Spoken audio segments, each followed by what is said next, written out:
Malumunuz beldemizde çok iyi projeler imza attık. Özellikle yaptığımız bağlantı yolları, parklar. Biz bunları yaparken elbette ağaç ekme işini de unutmuyoruz.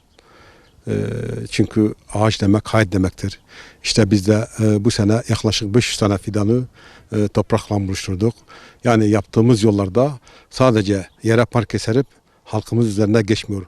Bununla beraber iyi teneffüs edebilmeleri için aynı zamanda fidanlarımızı da ekiyoruz. Çamlarımızı da ekiyoruz. O şekilde beldemizin girişini çok güzel bir şekilde bir peyzaj çalışmamız oldu.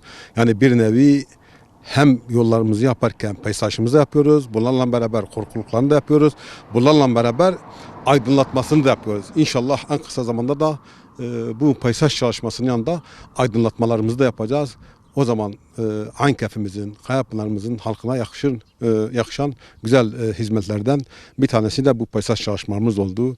İnşallah önümüzdeki dönemlerde de gençlerimizi ağaç ekmenin faydalarını, o ağaç ekmenin ehemmiyetinin, fidan ekmenin ehemmiyetinin ne olduğunu okullarımıza anlatarak inşallah onlarla beraber daha geniş alanlarda hem peyzaj çalışmalarımızı hem aynı zamanda da fidan ekip Kayapınar'ı yemyeşil bir eski Kayapınar, Ankef dedikleri o yemyeşil kavaklı olan Kayapınar'ımızı inşallah o hale getireceğiz.